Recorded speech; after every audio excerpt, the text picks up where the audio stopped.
estreita.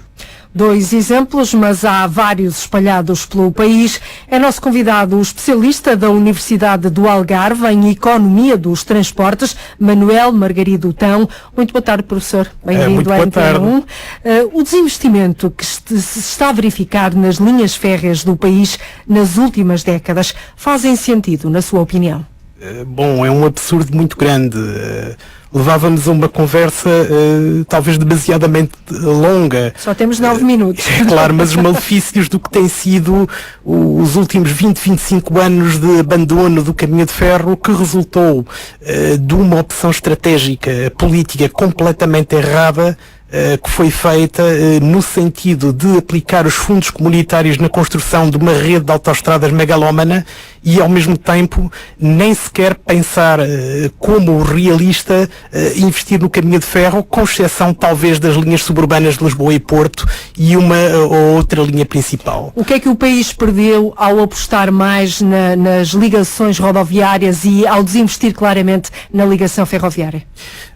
Há um indicador muito simples que podemos avançar desde já. Se compararmos todos os transportes terrestres, os gastos de energia por cada unidade de output do transporte terrestre, seja de passageiros, seja de mercadorias, a energia que se gastava aqui há questão de 20 anos atrás era 30% menos do que se gasta hoje. Isto é, nós transportamos exatamente a mesma coisa gastando 30% mais de energia. E abandonando também muitas populações à sua sorte. Sim, é de facto o abandono do caminho de ferro é o corolário de um modelo, digamos assim, de desestruturação do território que levou à falência desse território. Portanto, o território que perde o comboio é o território desqualificado. É o território do interior, é o território com maus acessos em termos rodoviários. Ouvimos aqui populações revoltadas a dizerem que o comboio praticamente levou-lhes quase tudo.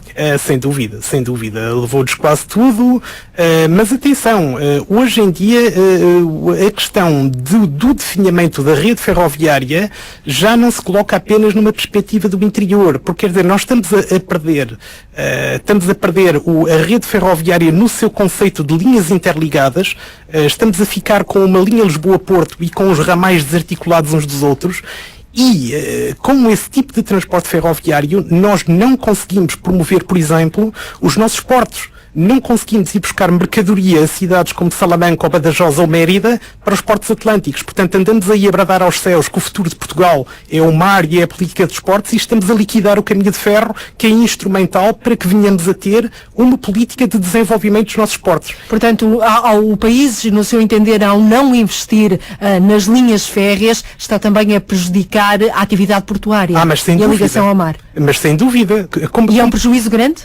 Muito grande. Então, repara bem, ainda aqui há a questão, porque há muitas pessoas que pensam que nós podemos ter os nossos portos dependentes do transporte rodoviário das autoestradas. E para dar um exemplo, como isso é um disparate completo, ainda aqui há a questão de pouco tempo, houve um problema relativamente a um produto que é exportado de Portugal, que é a pera rocha do Oeste. E o que acontece é que essa pera rocha era transportada e é transportada para o Porto de Sines e era transportada por caminho de ferro a partir da Bobadela, portanto aqui perto de Lisboa, em contentores. E cada contentor por caminho de ferro ficava por volta de 500 euros. O que acontece é que o caminho de ferro não tinha uma quantidade de contentores refrigerados suficientes e então os produtores passaram a recorrer aos caminhões, o que lhes fica em 750 euros por contentor. Isto é algo que mina a competitividade das nossas exportações. Como é que ninguém acorda para este problema, professor?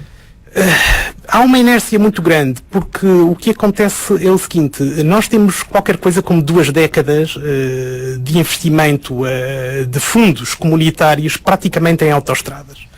Criou-se uma indústria que praticamente é uma indústria que é artificial, porque toda ela tem como transversal o fator petróleo.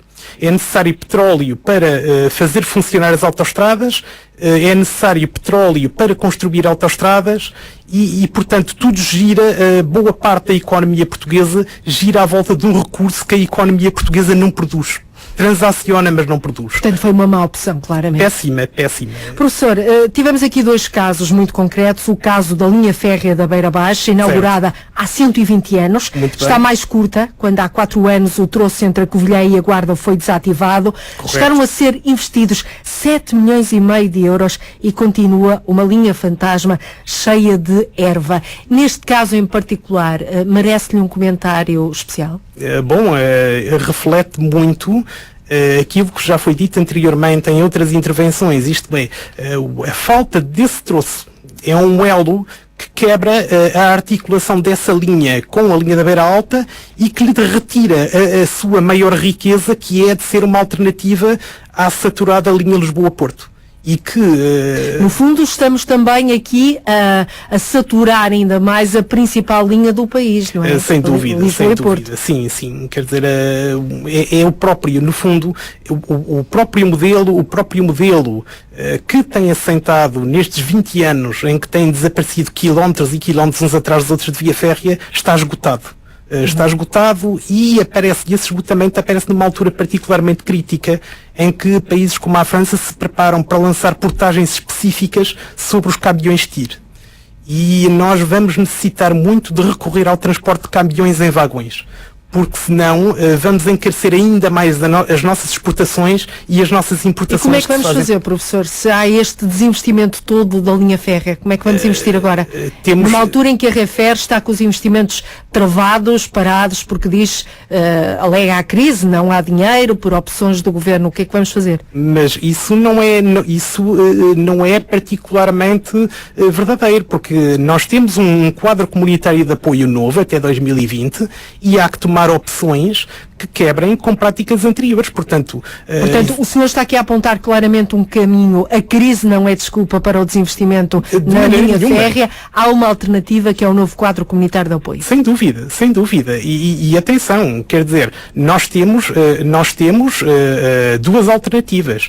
Ou investimos com aquilo que é necessário, sabendo negociar desta vez de uma forma inteligente os fundos comunitários que não soubemos negociar nos anteriores quadros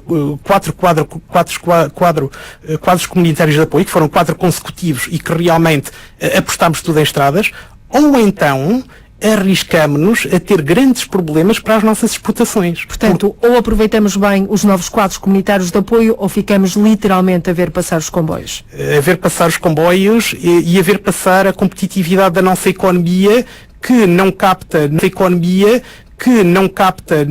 novas empresas, que está afastada de tudo o que sejam os grandes eixos e os grandes mercados europeus e que cada vez mais se poderá resumir a qualquer coisa como um espaço geoeconómico apendicular da península e completamente marginal. Portanto, aqui a ferrovia também poderia ser um motor de arranque da economia nacional, um dos motores. Mas sem dúvida, mesmo a vários níveis. Mesmo para fecharmos, professor, há aqui uma outra questão também. A linha férrea, já percebemos de toda a importância económica, social, de aproximação das populações, mas mais do que uma ligação, é também, em muitos casos, um património histórico, emocional e físico, não é?